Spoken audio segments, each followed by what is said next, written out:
मेरे जीवन में हो मंगल प्रभात।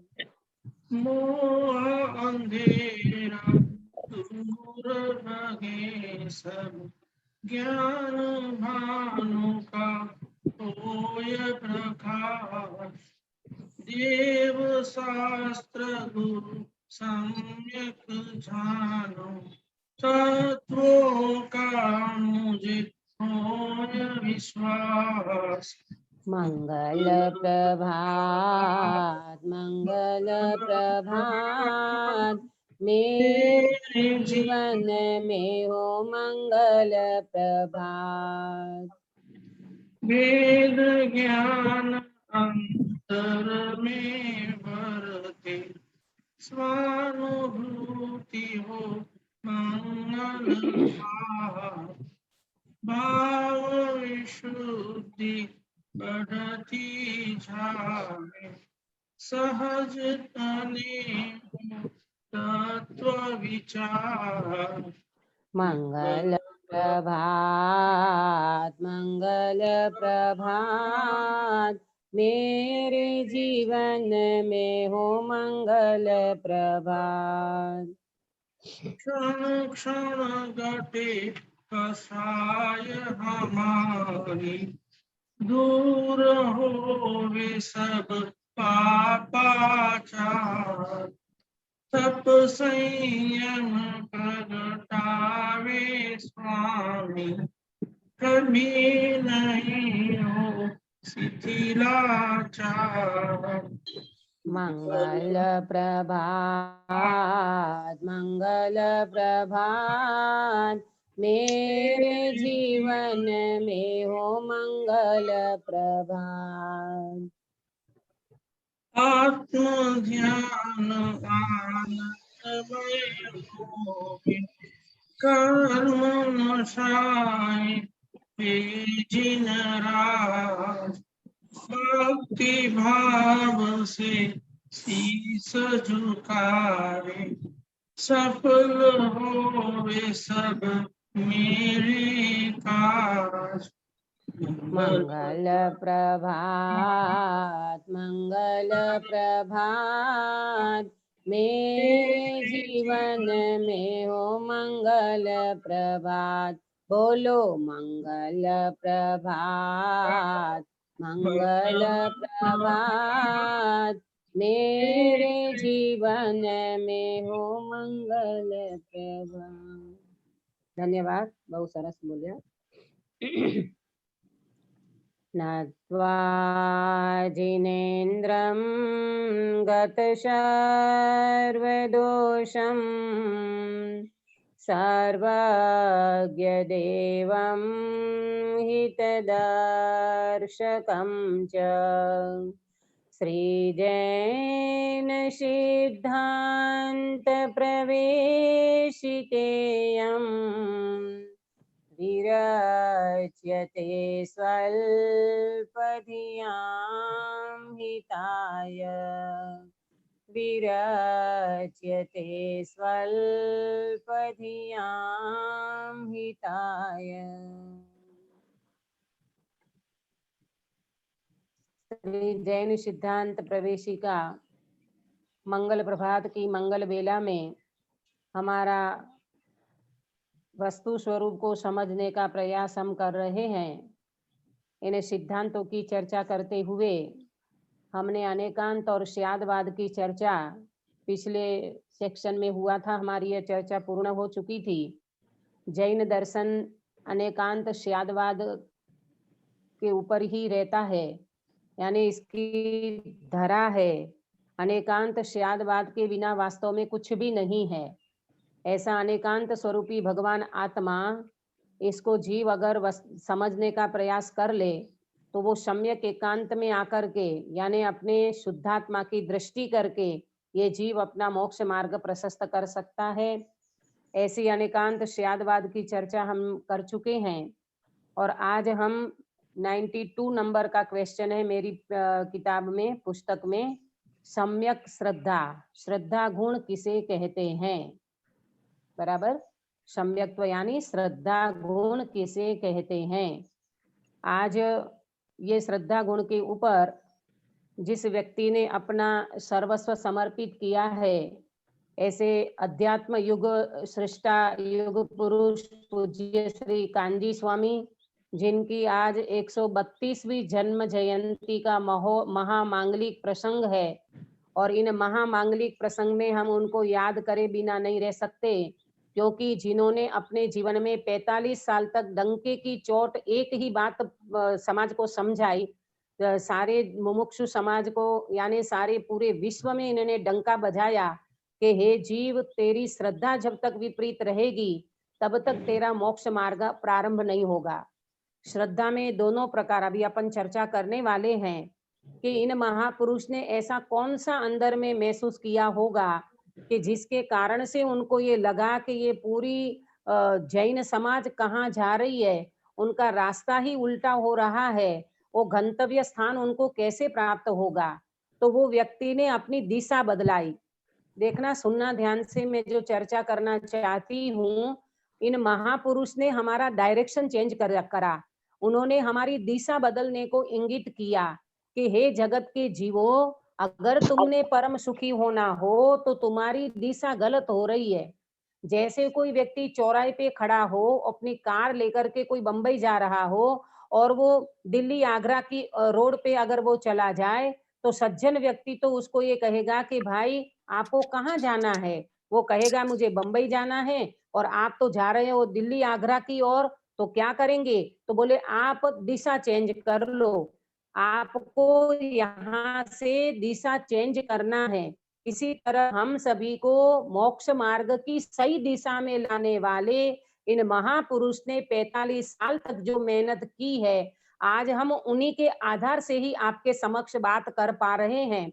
अगर पूज्य गुरुदेव श्री नहीं होते तो मुझे नहीं लगता कि ये रेगिस्तान जहां बिल्कुल तत्व सूखा पड़ा था, जहां बिल्कुल रेगिस्तान जैसी तत्व के बारे में, जहां बिल्कुल धर्म का कोई नाम निशान जिसको पता नहीं था, क्रियाकांड तो बहुत होते थे, पुण्य पाप की क्रियाएं खूब होती थी, परंतु कहने का मतलब कि उस भूमि को तैयार करने के लिए जिस बीज को बोना था, वो बीज क्या है, ऐसे कारण परमात्मा की दृष्टि जिन महापुरुष ने कराई है। ऐसा ही कुछ आज हमारा यहाँ क्वेश्चन भी आ गया कि सम्यक्त्व यानी श्रद्धा गुण किसे कहते हैं।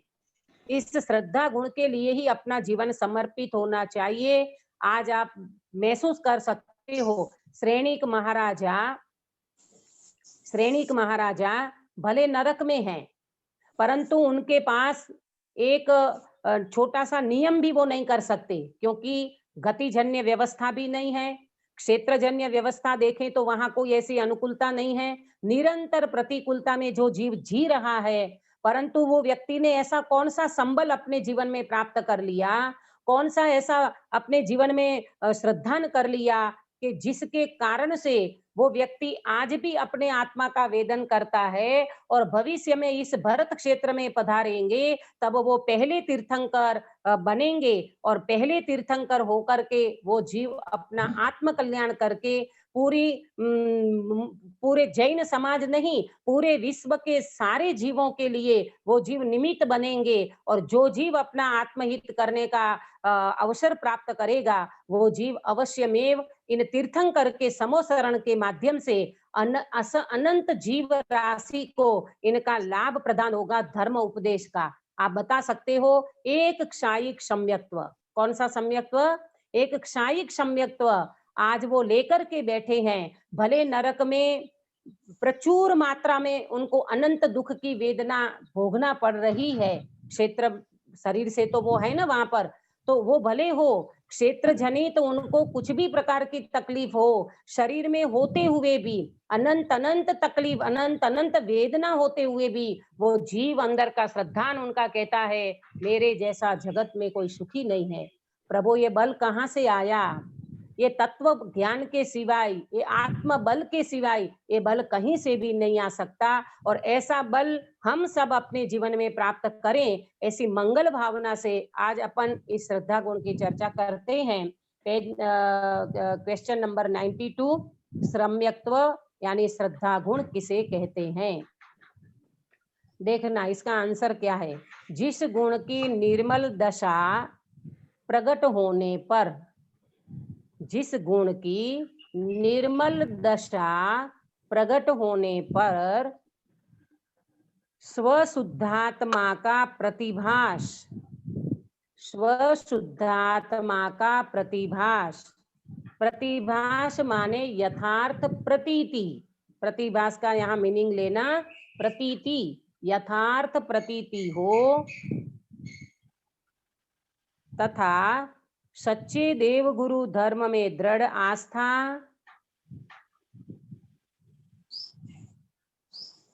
सच्चे देव गुरु धर्म में दृढ़ आस्था, जीवादि 7 तत्वों की सच्ची प्रतीति,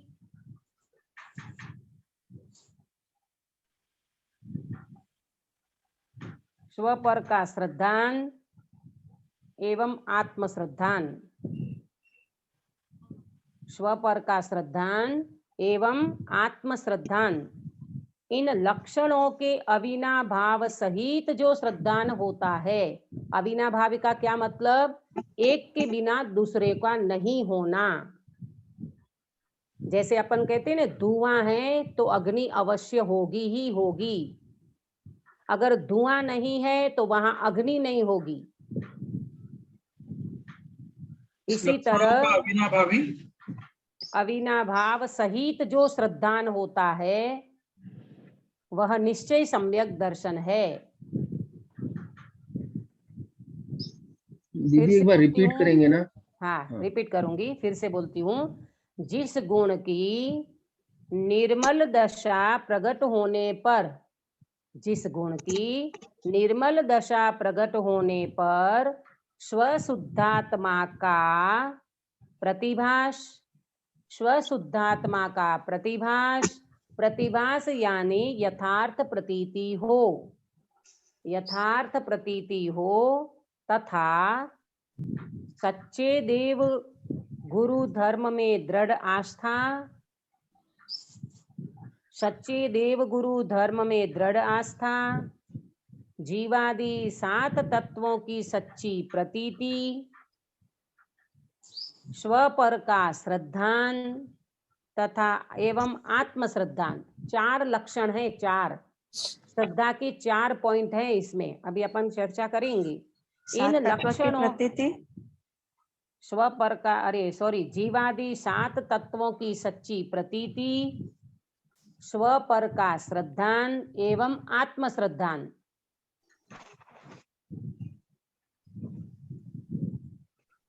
इन लक्षणों के अविनाभाव सहित जो श्रद्धान होता है। अविनाभाव का मतलब एक के बिना दूसरे का नहीं होना।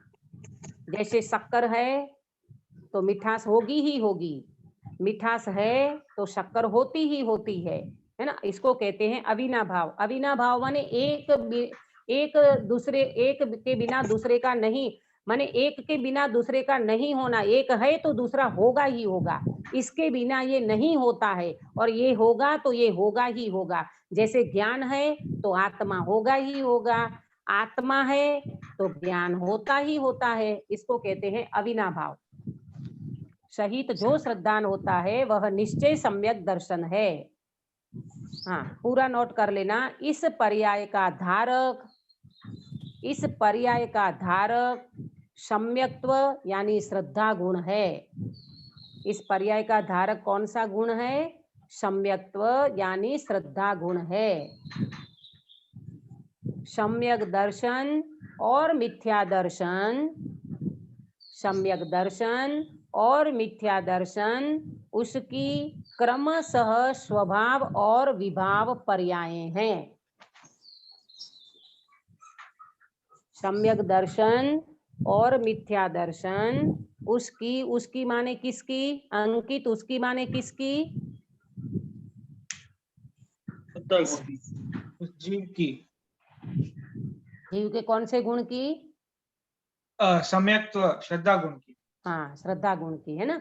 जीव में तो अनंत गुण है, लेकिन यहाँ पर श्रद्धा गुण की चर्चा चल रही है, तो उसकी माने श्रद्धा गुण की। कौन सी 2 पर्याय बताई? सम्यक दर्शन और मिथ्या दर्शन। ये क्या है? जीव की श्रद्धा गुण की क्रमशः स्वभाव और विभाव पर्याय हैं।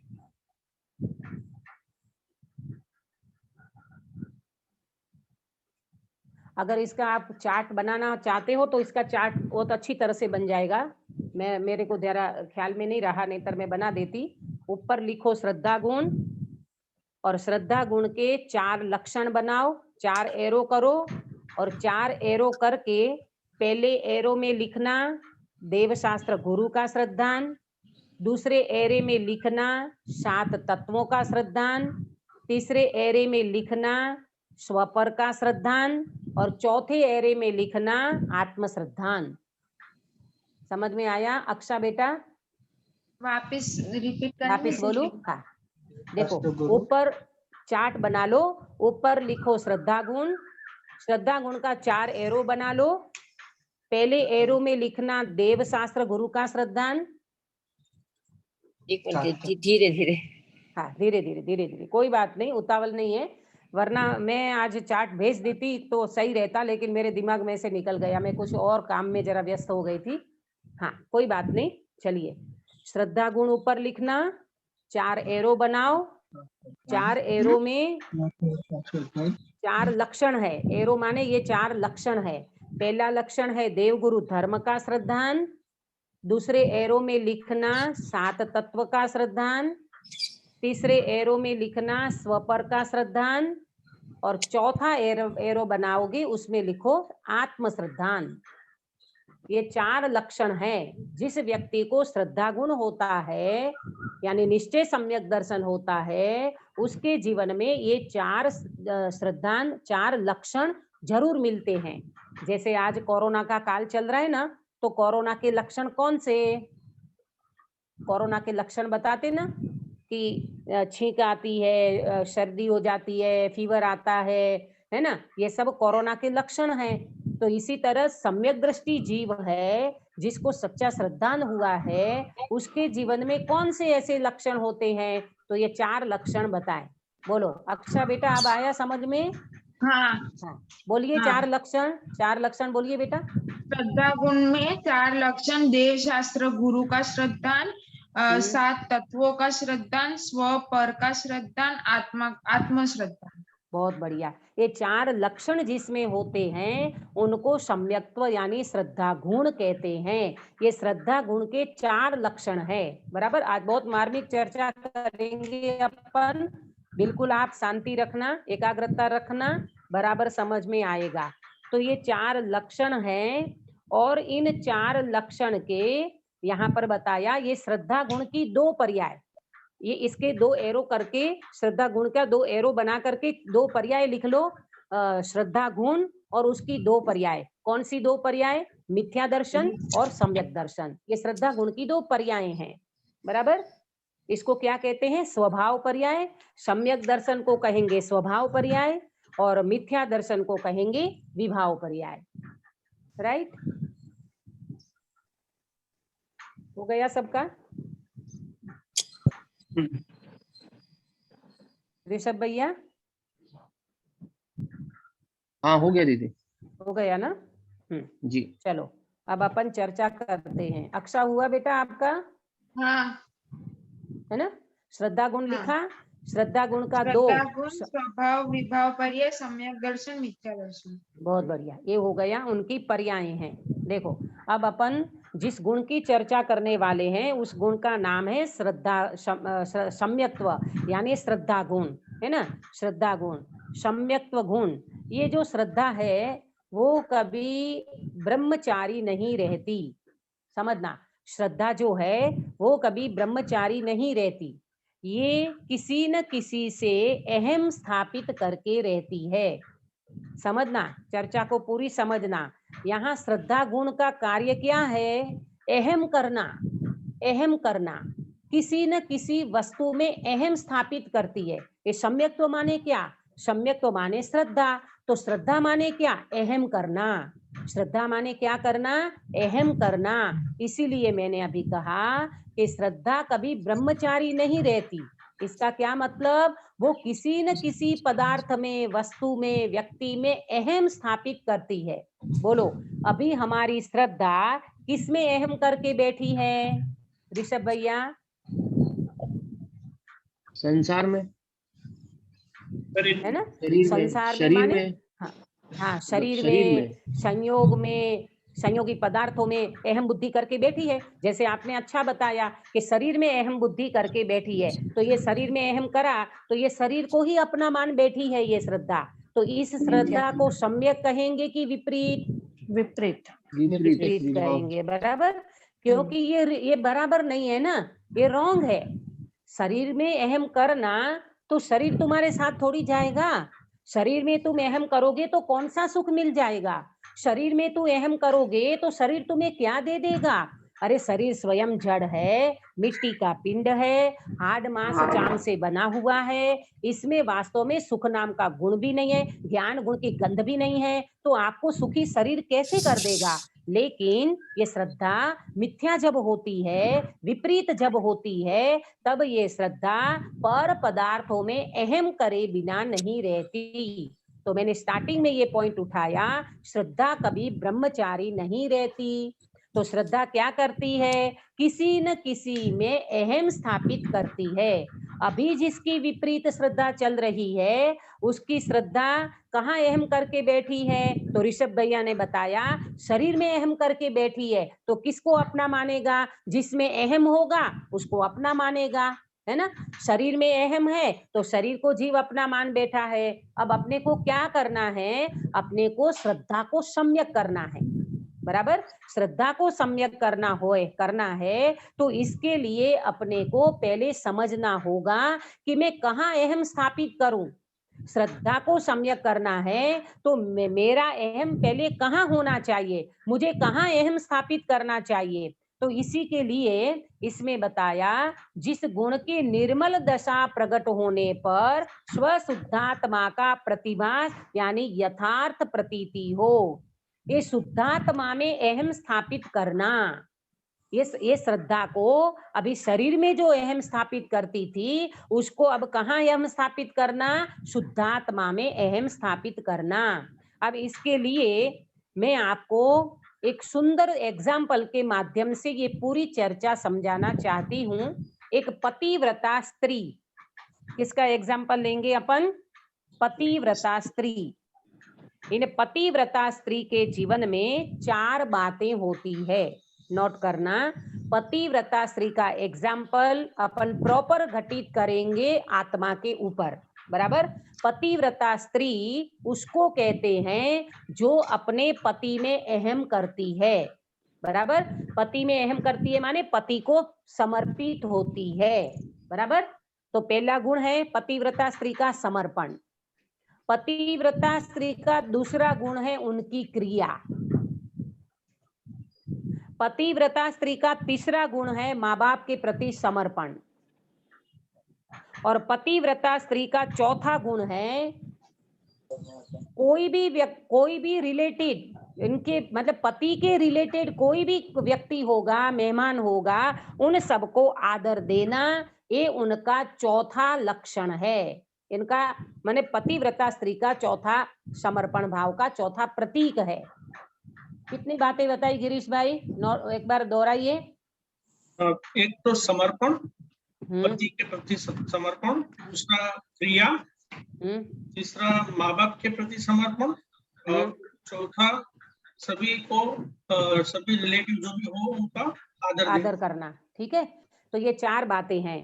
पहला तो समर्पण, दूसरी उनकी क्रिया, तीसरा उनका माता पिता के प्रति समर्पण, और चौथा कोई भी रिलेटेड उनका कार्य होगा तो उनके प्रति वो पत्नी पूरा समर्पित भाव, आदर सत्कार। इवन कोई भी मेहमान आएगा, कोई भी रिलेटिव अथवा कोई भी परिचित व्यक्ति भी उनके घर पे आएगा तो वो पतिव्रता स्त्री उनका आदर सत्कार करेगी। मैं ये एग्जाम्पल इसीलिए देना चाहती हूँ, ये बहुत आपको इजी हो जाएगा अपनी आत्मा पे घटित करने के लिए। जब व्यक्ति को देखो, सुनो ध्यान से,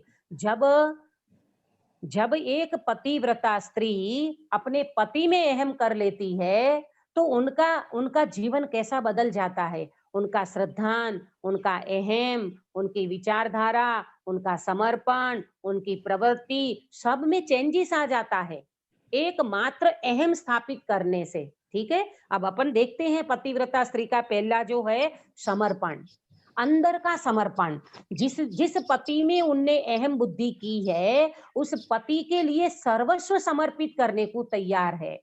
इसके लिए मैं एग्जाम्पल देती हूँ सती सीता का, जो आपको सीमा दीदी रामायण सुना रही है ना, जैन रामायण, उसमें आपको सुनाया होगा कि एक पतिव्रता सती स्त्री सीता जब रामचंद्र जी जैसे आर्य पुत्र के साथ उनका स्वयंवर मंडप में मरमाला डाली, और जो उनका रामचंद्र जी पति बन गए, आर्य पुत्र के अंदर में उन्हें अहम स्थापित कर दिया, तो जब महलों में रहने वाली सीता, पता नहीं है व्यक्ति का उदय कब बदल जाए।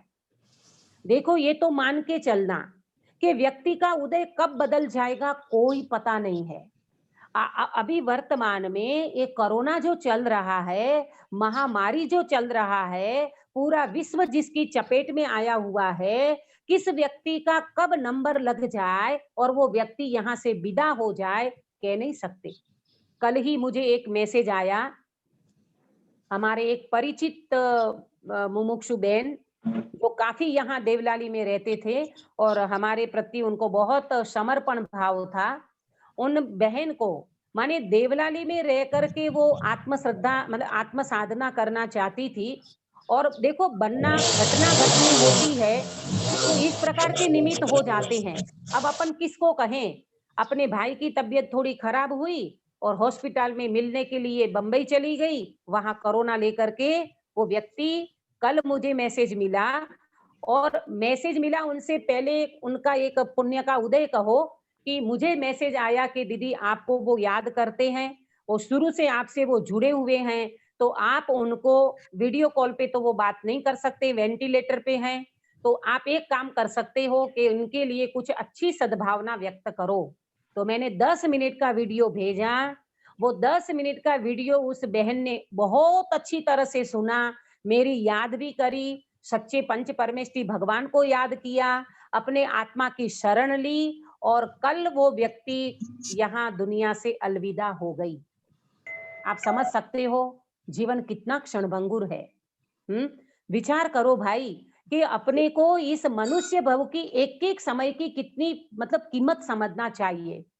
कोई पता नहीं था, कोई बिल्कुल कोई ऐसा, कई बार मेरे से फोन पे बात भी करते थे, कई बार मैं उनको देव शास्त्र गुरु का थोड़ा बहुत एक उम्र हो जाती है ना, फिर व्यक्ति को इतना याद नहीं रहता है, तो मेरे हाथ से नोट में अपनी कॉपी पेन लेकर के मेरे हाथों से उनने लिखवाया कि मैं सुबह उठ करके कैसी भावना भावूं, आत्मा के बारे में आप कुछ मुझे लिख दो। तो मैंने 2 पेज उनको लिख करके दिया था, वो उन्हें कंठस्थ कर लिया था, और वो जब अंतिम समय उनका चल रहा था तो उनके अंदर में वो रटन चलता था। जीव अगर संस्कार लेकर के जाता है और अपने जीवन में देवशास्त्र गुरु के प्रति सर्वस्व समर्पित करके आत्महित कल्याण करने की भावना रखता है, तो अंतिम समय में आईसीयू में भी उनको 10 मिनट का वीडियो सुनने मिल गया, और उन व्यक्ति ने बराबर अनुसंधान किया और व्यक्ति ने प्राण का त्याग कर दिया, देह परिवर्तन कर दिया। ठीक है, ये तो घटना घटी। मेरा तो ये कहना है कि अपने जीवन में श्रद्धा गुण को बिल्कुल अकबंद कर लो, श्रद्धा गुण ऐसा प्रॉपर कर लो कि एक बार ये दृष्टि लेकर के जाओगे ना, तो ज्ञानी कहते हैं एक दृष्टि इतनी जबरदस्त कमाल की है, एक बार जीव दृष्टि कर लेता है, इसको दृष्टि मोक्ष कहा है, आगम में इसको दृष्टि मोक्ष कहा है। आपकी श्रद्धा बदल दो, आपकी दृष्टि बदल दो, और जब दृष्टि बदल जाती है तो पूरी सृष्टि बदली बदलाई दिखती है। अपन चलते हैं, ये पतिव्रता स्त्री का दृष्टांत देकर के आज का ये श्रद्धा गुण की अपन चर्चा करने वाले हैं। तो बात चल रही थी सीता माता की, कि जिस सीता माता ने आर्य पुत्र रामचंद्र जी के प्रति वो समर्पित हो गई, उनका अहम स्थापित कर दिया, तो पुण्य पाप का उदय एक सा नहीं चलता। एक समय ऐसा आ गया, रामचंद्र जी को राज्य सिंहासन के बदले कहाँ जाने का अलाउंस हो गया? वन में जाने का, वनवास जाने का। अब सुनना ध्यान से, पतिव्रता स्त्री किसको कहते हैं? जिसने अपने पति में अहम बुद्धि स्थापित की है। ऐसे रामचंद्र जी जब सीता माता को कहते हैं, प्रिया तुम महलों में रहने वाली, कभी तूने पैर बाहर नहीं रखा है, हे प्रिया तुम यहीं निवास करो, मैं और लक्ष्मण हम जाते हैं वन में और आप यहाँ महल में अच्छे से निवास करो। बताओ पतिव्रता स्त्री का जवाब क्या होगा? वो ये कहेगी ठीक है आप चले जाओ, मैं रहूंगी अपने महल में। आज की स्त्री होती तो ऐसा जवाब आता, परंतु ये सती पतिव्रता स्त्री है, ये सती धर्मात्मा स्त्री है और वो ये कहती है, हे आर्यपुत्र मैंने महलों से शादी नहीं की है। क्या जवाब आया अक्षा? मैंने महलों से शादी नहीं की है। मैंने महलों से शादी नहीं की है। हे आर्यपुत्र मैं आपकी छाया बन के रहूंगी, जहां आप होंगे वहां मैं होंगी। आपको समझ में आता है? ये कौन सा गुण चल रहा है? ये श्रद्धा गुण चल रहा है। ये अहम बुद्धि जिसमें धारण की है, अभी तो अपन एग्जाम्पल को समझ रहे हैं। ऐसी पतिव्रता स्त्री का ये जवाब आया, हे आर्यपुत्र मैंने महलों से शादी नहीं की है, मैं आपकी छाया बन करके रहूंगी। इसको कहते हैं समर्पण भाव। आपके सुख में सुखी और आपके दुख में दुखी में रहने वाली हूँ। मुझे ये महलों से कुछ सुख मिलने वाला नहीं है, आप जहां जाओगे मैं आपकी छाया बन के रहना चाहती हूँ। इसका नाम है एक पतिव्रता स्त्री का समर्पण भाव। एक पतिव्रता स्त्री ने जिसमें अहम बुद्धि स्थापित की है, इनका समर्पण भाव कैसा है? ठीक है, ये पहले नंबर का समर्पण देखा। अब दूसरे नंबर में उसकी क्रिया।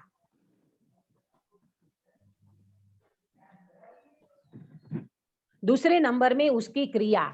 अब सुनना ध्यान से कि जो पतिव्रता स्त्री अपने पति में अहम स्थापित किया है, पति के प्रति जो समर्पित है, तो उनकी क्रियाएं कैसी होगी? उनकी क्रिया मतलब उनके पति के अकॉर्डिंग उनका रहन सहन, उनकी विचारधारा, उनकी सारी प्रवृत्ति। अब वो पति, अब अभी का दृष्टांत अपन अगर लें कि वो पति आज बड़ी जॉब पे हो, है ना, और पत्नी घर में हो, तो वो क्या करेगी? बोलो अक्षा, क्या करती हो तुम? अंकित के लिए तुम्हारा सर्वस्व समर्पित है, तो तुम क्या करोगी? उनका खाना पीना, उनका भोजन पानी, उनके कपड़े के इस्त्री करना, उनकी एक एक चीज हाथ में देना, हो सकता है कि नहीं? करते हो कि नहीं? करना ही चाहिए और करते हो, बहुत बड़ी बात है। आज का पंचम काल निकृष्ट काल ऐसा आ गया, 50-50। ये दिमाग पता नहीं कैसा हो गया। कहाँ हमारी संस्कृति, कैसी हमारी आर्य संस्कृति जो पति को परमेश्वर मानने वाली दुनिया, पति को भगवान मानती एक समय में, वो आज की स्त्री को ऐसा लगता है तू भी कमाता है मैं भी कमाती हूँ, तो तेरे से मैं कोई कम नहीं हूँ, तू भी आधा काम कर मैं भी आधा काम करूँ, तू भी आधा पेमेंट दे मैं भी आधा पेमेंट दूं। ये बुद्धि कैसी हो गई? ये कोई हमारी संस्कृति नहीं है। अरे स्त्री को तो अपने घर में रह करके, अपनी मर्यादा में रह करके, अपने अपने पति जिस घर में समर्पित हुई है, उन घर को समर्पित होकर के, पति को समर्पित होकर के घर को संभालना, बाल बच्चों का ध्यान रखना और अपने रिलेटिव जो भी कुछ हैं, ऐसे पूरे परिवार का ध्यान रखना, तो वास्तव में उन पतिव्रता स्त्री का घर स्वर्ग बन सकता है ना। और आज भले दो व्यक्ति कमाते हो, ये कंपटीशन हो गई, ये लोगों में कंपटीशन हो गई कि ये पाश्चात्य विकृति है, ये कोई संस्कृति नहीं है। ठीक है, मैं उसमें नहीं जाती, नहीं तो घंटों निकल जाएंगे। अपन तो आते हैं मेन बिंदु के ऊपर कि उनकी क्रियाएं। जिस पत्नी ने अपने पति में अहम स्थापित किया है, उनकी एक एक क्रिया, उनकी एक एक प्रवृत्ति उनके पति के अकॉर्डिंग होगी। उनका ध्यान रखना, भोजन पानी का, तबियत अच्छी नहीं होगी, सिर दुखता होगा तो सिर दबाएगी, पैर दबाएगी, उनको जरा सी भी तकलीफ नहीं होने देगी। ये सारी की सारी उनकी क्रियाएं होती है।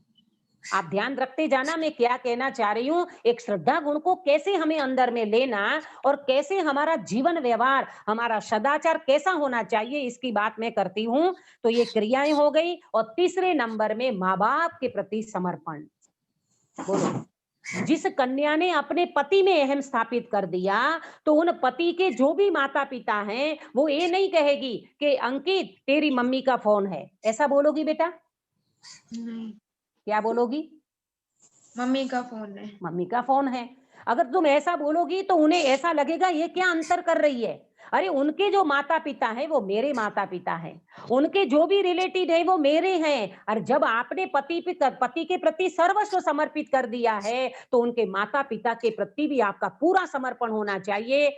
आजकल की लड़कियां ऐसा कहती है, तेरे मम्मी पापा, तेरे माँ बाप। अरे ये क्या बात है? ऐसा मुंह में से शब्द नहीं निकलना चाहिए, है ना? ऐसा शब्द नहीं निकलना चाहिए। लेकिन जो जो जो समर्पित होगी अच्छी तरह से, वो व्यक्ति तो ऐसा नहीं कर सकते। यहाँ पतिव्रता स्त्री के अहम की बात चल रही है, समर्पण की बात चल रही है, तो उनके माता पिता के प्रति भी पूरा समर्पण।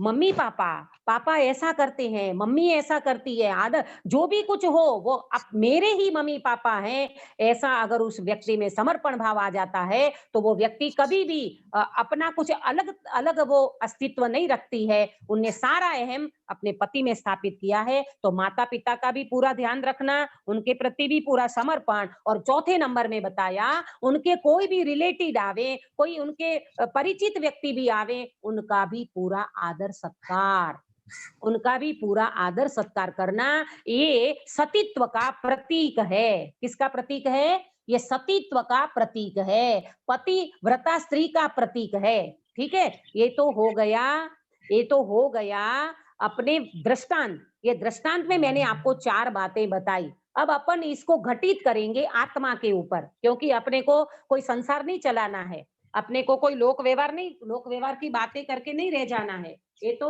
दृष्टांत इसीलिए दिया जाता है कि आपको सिद्धांत बहुत जल्दी समझ में आ जाए। ठीक है, अब अपन सिद्धांत पे आते हैं। सिद्धांत में क्या बातें घटित करना है? इन्हें 4 बातों को घटित करेंगे। पहले नंबर में समर्पण। बोलो, इस श्रद्धा का समर्पण कहाँ होना चाहिए? आत्मा पे, है ना? हाँ, इस श्रद्धा का समर्पण देवशास्त्र गुरु, ये तो आ ही जाएंगे। देवशास्त्र गुरु पे तो पहला समर्पण होना चाहिए। जिस देवशास्त्र गुरु से हमें ये तत्व मिला है, और जिस देवशास्त्र गुरु ने जो आत्मा बताया, जो शुद्धात्मा बताया, उन शुद्धात्मा के प्रति समर्पण, उन शुद्धात्मा में अहम बुद्धि स्थापित कर देना। तो ऋषभ भैया ने स्टार्टिंग में जो बात बताई थी कि हमने शरीर में अहम स्थापित किया है, तो हमें 24 घंटे शरीर का ही ख्याल रहता है, शरीर की दृष्टि रहती है, शरीर के विकल्प रहते हैं। अब हमारी दृष्टि, हमारा श्रद्धान अगर आत्मा में अहम स्थापित कर देता है, आत्मा में अहम बुद्धि करता है, तो क्या होगा?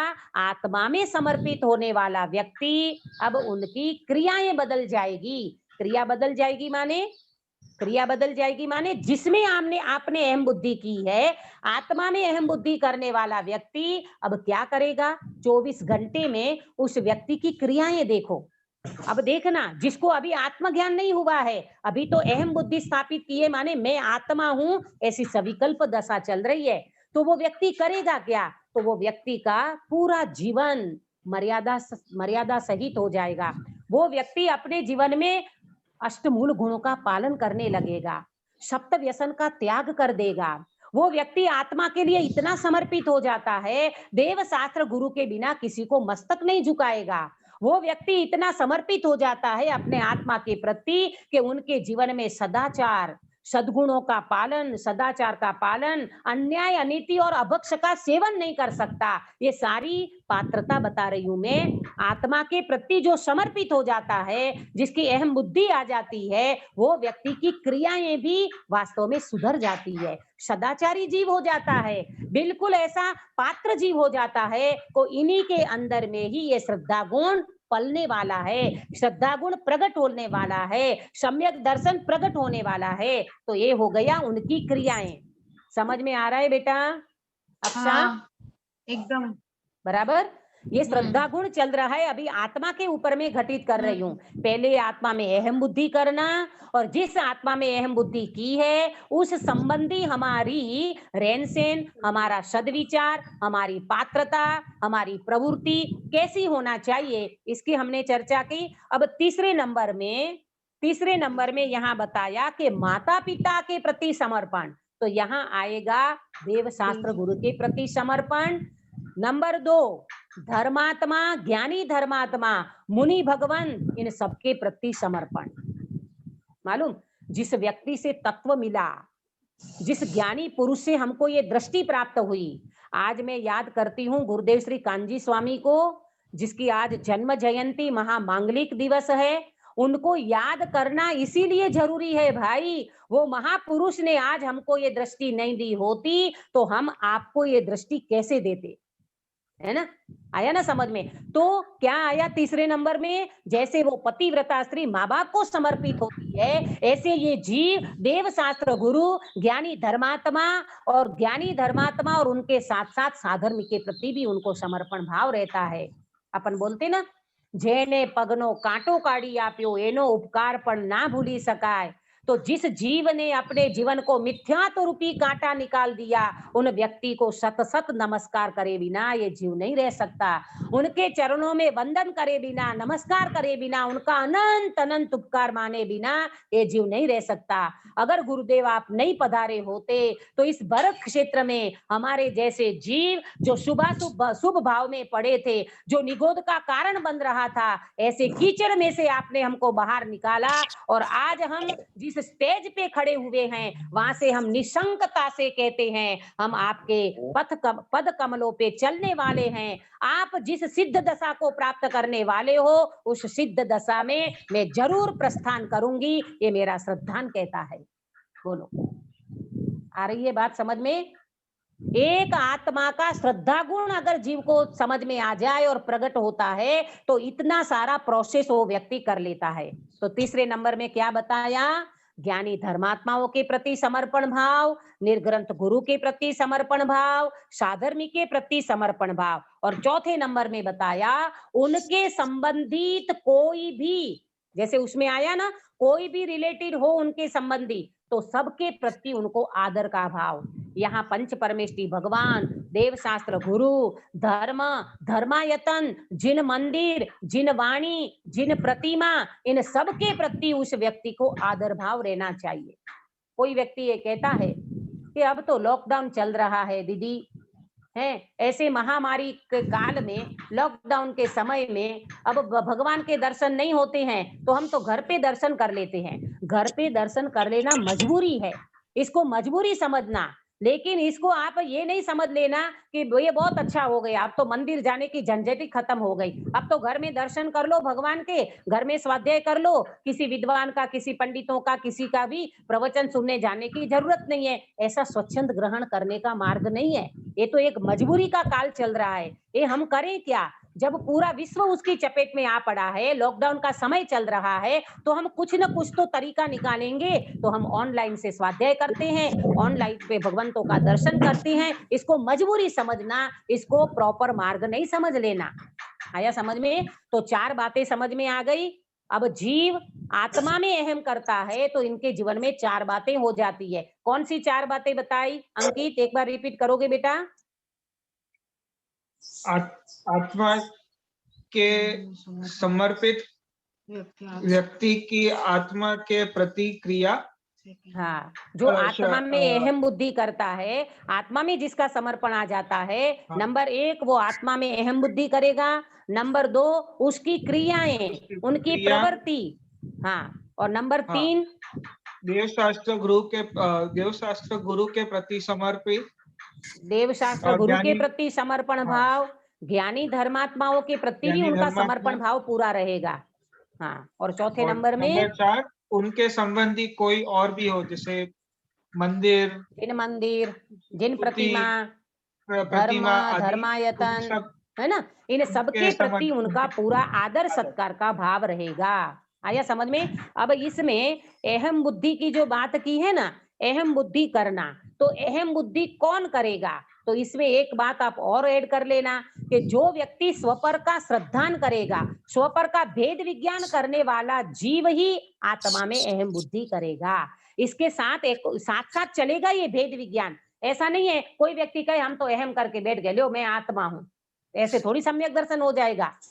ऐसे इतने काम मात्र से नहीं होता। ये चार बातें तो हैं, लेकिन इसमें स्वपर का भेद विज्ञान, जब तक ये जीव स्वपर का भेद विज्ञान नहीं करेगा तब तक ये जीव वास्तव में देखा जाए तो अविनाभाव है। अहम बुद्धि करने वाला जीव स्वपर का श्रद्धान करे बिना नहीं रहेगा। जिसमें उनकी अहम बुद्धि हो चुकी है वो जीव अपने अंदर में क्या स्व है और क्या पर है ऐसा स्वपर का भेद विज्ञान अवश्य करता है, तब वो व्यक्ति के जीवन में ये श्रद्धा गुण प्रकट होता है। अब ये श्रद्धा गुण की दो पर्याय बताई थी, कौन कौन सी ऋषभ भैया?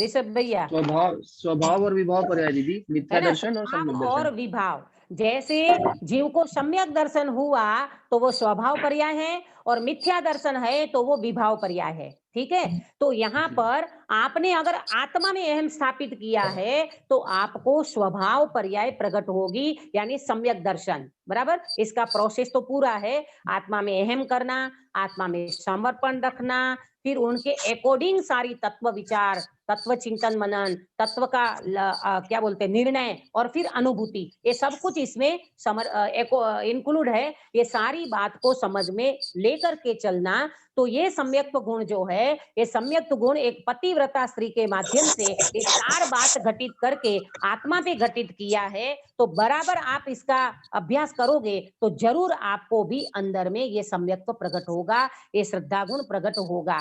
अब मुझे 2 मिनट में एक बात करना है, समय ज्यादा हो गया है। मुझे ये कहना है, जो व्यक्ति, सुनना ध्यान से, जो व्यक्ति देवशास्त्र गुरु को छोड़ के अन्य कुदेव कुगुरु कुधर्म में श्रद्धा रखता है, यानी मिथ्या श्रद्धा रखता है, वो व्यक्ति को कभी भी 3 काल में सम्यक दर्शन हो नहीं सकता। क्या बोला? जो व्यक्ति कुदेव कुगुरु कुधर्म में श्रद्धा रखता है, यानी जहां मार्ग ही सच्चा नहीं है, देव सच्चे नहीं है, गुरु सच्चे नहीं है, मार्ग सच्चा नहीं है, धर्म सच्चा नहीं है, उनको जाकर के कोई व्यक्ति समर्पित होता है तो वो ग्रहित मिथ्यात्व का भागीदारी है। ग्रहित मिथ्यात्व माने यहाँ आकर के उन्हें ग्रहण किया है ना, उसको ग्रहित मिथ्यात्व कहते हैं। ये ग्रहित मिथ्यात्व जिस व्यक्ति के जीवन में होता है, वो व्यक्ति कभी भी सच्चे देव शास्त्र गुरु का श्रद्धा नहीं करता, और सच्चे देव शास्त्र गुरु का श्रद्धा करे बिना आत्म श्रद्धा नहीं हो सकता। इसीलिए 4 लक्षण जो बताए ना, 4 लक्षण में पहला लक्षण कौन सा?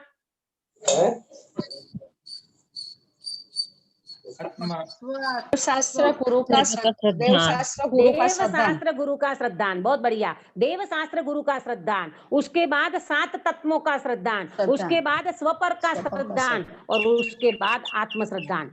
ये मोक्ष मार्ग प्रकाश जी के 9वें अधिकार में पंडित टोडरमल जी साहब ने बहुत विस्तार से दिया है। कभी मोक्ष मार्ग पढ़ेंगे तब अपन उसकी विचार करेंगे। लेकिन अभी जिस व्यक्ति को देव शास्त्र गुरु का श्रद्धान सच्चा नहीं है, वो व्यक्ति सम्यक दर्शन का अधिकारी नहीं है। एक बात नोट कर लेना, ग्रहित मिथ्यात्व अग्रहित को पुष्ट करता है। क्या बोला गिरीश भाई? ग्रहित मिथ्यात्व अग्रहित को पुष्ट करता है।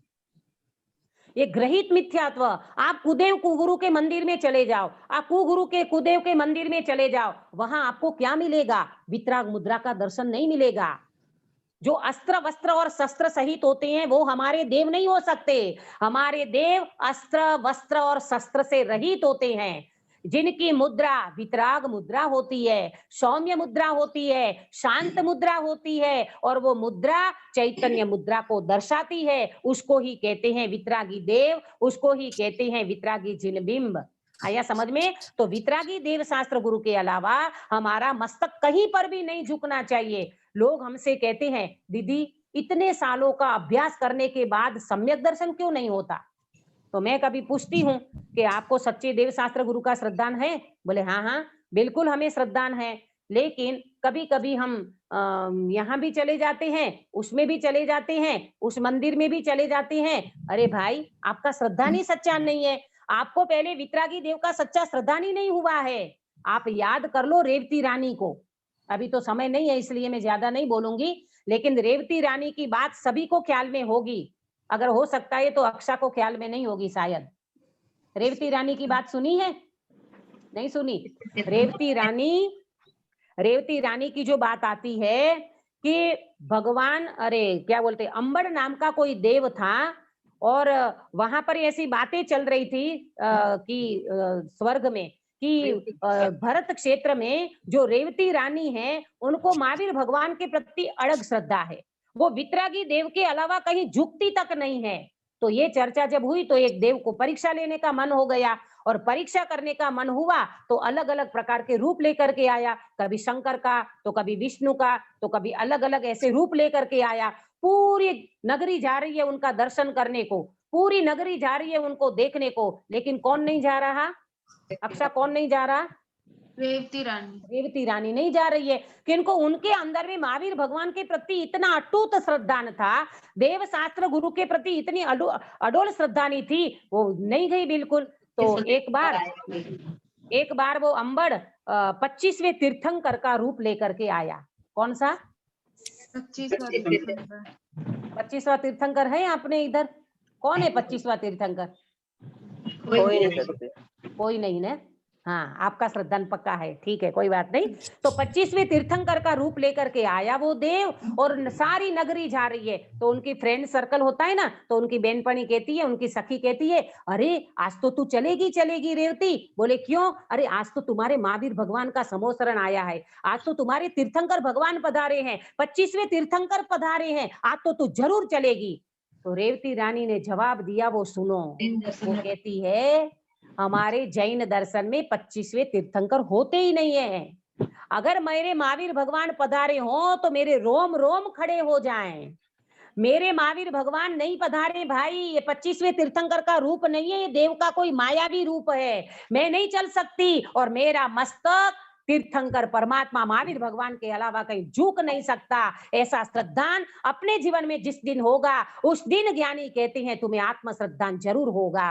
कटे तो कट जाना, जले तो जल जाना, डटे तो डट जाना, कोई बड़ी बात नहीं है, धर्म पर मर जाना कोई बड़ी बात नहीं है।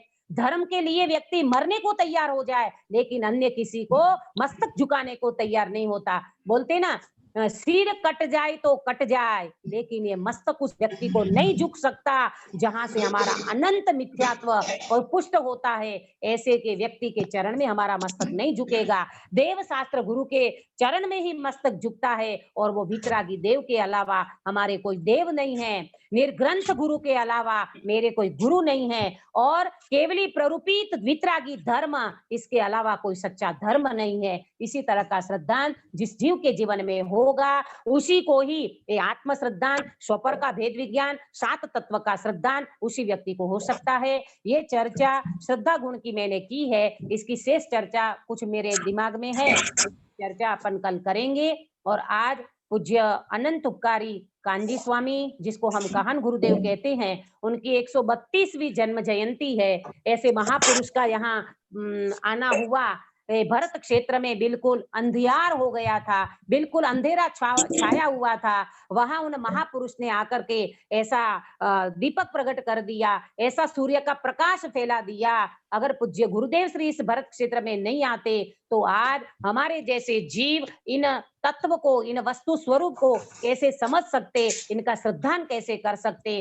अनंत अनंत उपकार है, सत सत नमन है इन गुरु के चरण में, जिन्होंने हमको ये तत्व ज्ञान दिया है, जिसका उपकार अनंत अनंत काल तक नहीं भूल सकते। अंतिम 2 लाइन बोल करके आज की ये कक्षा को मैं विराम दूंगी। अहो अहो श्री सद्गुरु करुणा सिंधु अपार, आपामर पर प्रभु कर्यो, अहो अहो उपकार। प्रभु चरण कने धरूं, आत्मा थी सौहीन,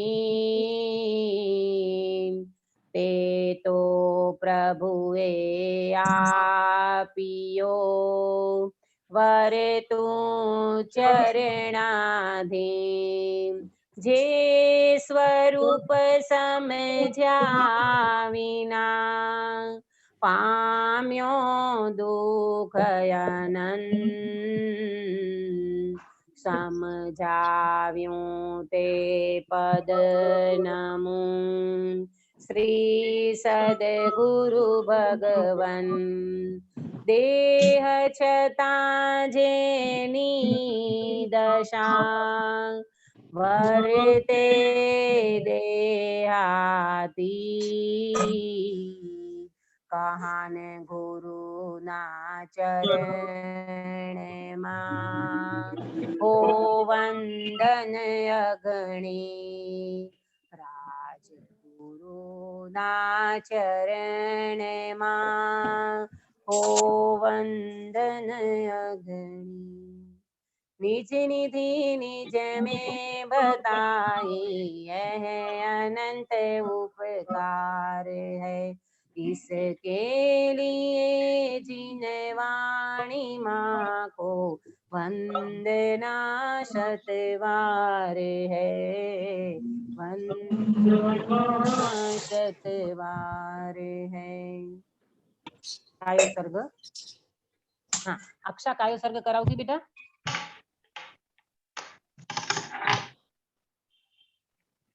नमो हरिहंताणं नमो सीताणं नमो आयर्याणं नमो उवजाणं नमो लोहे सहस्राहुणं नमो हरिहंताणं नमो सीताणं नमो आयर्याणं नमो उवजाणं नमो लोहे सहस्राहुणं नमो हरिहंताणं नमो सीताणं नमो आयर्याणं नमो उवजाणं नमो लोहे सहस्राहुणं नमो हरिहंताणं नमो सीताणं नमो आयर्याणं नमो उवजाणं नमो लोहे सहस्राहुणं नमो हरिहंताणं नमो सीताणं नमो आयर्याणं नमो उवजायणं नमो लोहे सहस्राहुणं नमो हरिहंताणं नमो सीताणं नमो आयर्याणं नमो उवजायणं नमो लोहे सहस्राहुणं नमो हरिहंताणं नमो सीताणं नमो आयर्याणं नमो उवजायणं नमो लोहे सहस्राहुणं नमो हरिहंताणं नमो सीताणं नमो आयर्याणं नमो उवजायणं नमो लोहे सहस्राहुणं नमो हरिहंताणं नमो सीताणं नमो आयर्याणं नमो उवजायणं नमो लोहे सहस्राहुणं। बोलो अंतर्मुख मुद्राधारी सर्व जिनेन्द्र भगवान की जय हो। नित्य बोधिनी द्वादशांगमयी जिनवाणी माता की जय हो। 3 कम 9 करोड़ सर्वे वितरागी महामुनि राजों की जय हो। परम अहिंसामयी वितरागी जैन धर्म की जय हो। अध्यात्म युग पुरुष पूज्य श्री कांजी स्वामी की जय हो। महान गुरुदेव की जय हो। सभी को जय जिनेन्द्र। जय जिनेन्द्र। आज के इस मंगल प्रभात में समस्त श्रद्धाइयों एवं वासंती दीदी का मैं हार्दिक अभिनंदन एवं स्वागत करती हूँ। वाकई में बहुत ही पुण्य का उदय होता है तब हमें ऐसे जिनवाणी सुनने का मौका मिलता है। ये मैं अनुभव कर रही हूँ।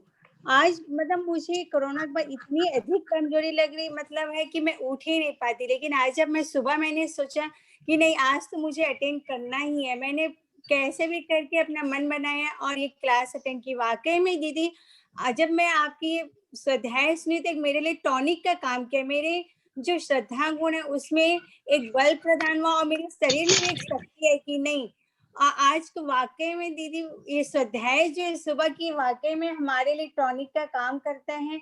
इसके लिए दीदी मैं आपको बहुत बहुत साधुवाद देती हूँ और हम सब की ओर से बहुत बहुत धन्यवाद कि आप हमें सुबह सुबह अपना अमूल्य समय दे रहे हैं।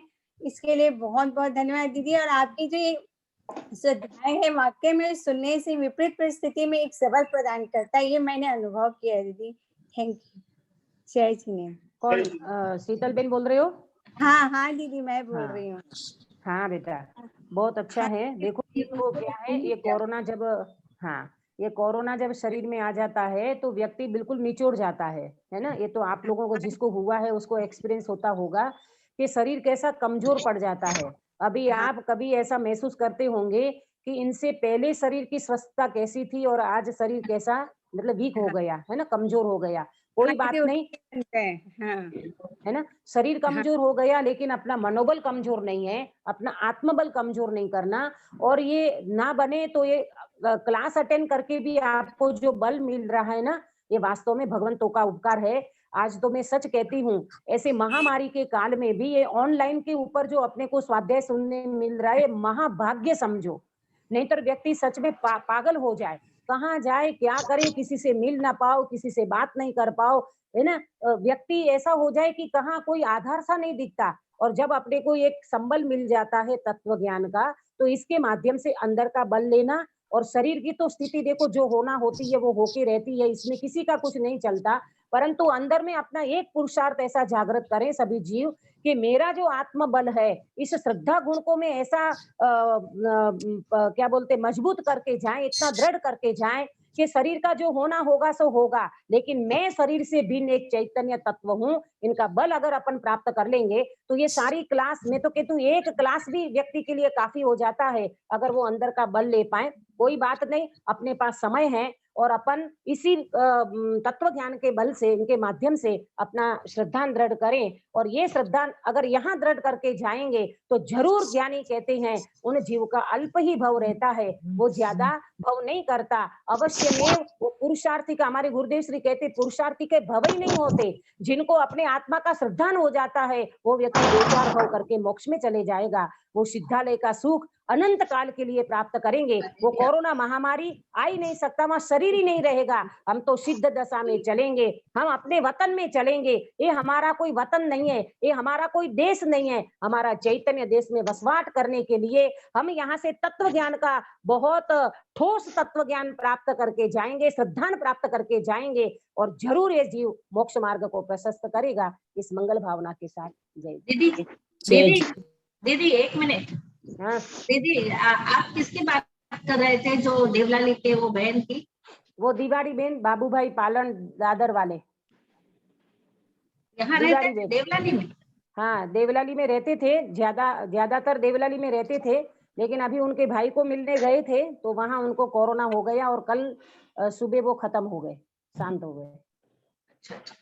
बहुत अच्छा श्रद्धान था उनका। हमारे यहाँ गुरुदेव के मंदिर में, कान मंदिर में हमेशा आते थे, शांतिनाथ भगवान के सामने हमेशा ध्यान करने को बैठते थे। मेरे घर पे जब भी आते थे तब कुछ न कुछ सुन के जाते थे, पूजा है, भक्ति है, और उनको जो जो उनकी उम्र के हिसाब से जो जो उनको समझ में आता था वो हमेशा सच्चे देव शास्त्र गुरु के प्रति उनका सच्चा श्रद्धान था, और आत्म श्रद्धान ये संस्कार लेके गए हैं, ये बहुत बड़ी बात है, क्योंकि इस उम्र में थोड़ा इतना नहीं ज्ञान का काम कर पाता, लेकिन श्रद्धा संस्कार लेकर के गए, उस बात की अपन तो खुशी मनाते हैं, और तो क्या कर सकते हैं। जय जी, जय जी, जय जी।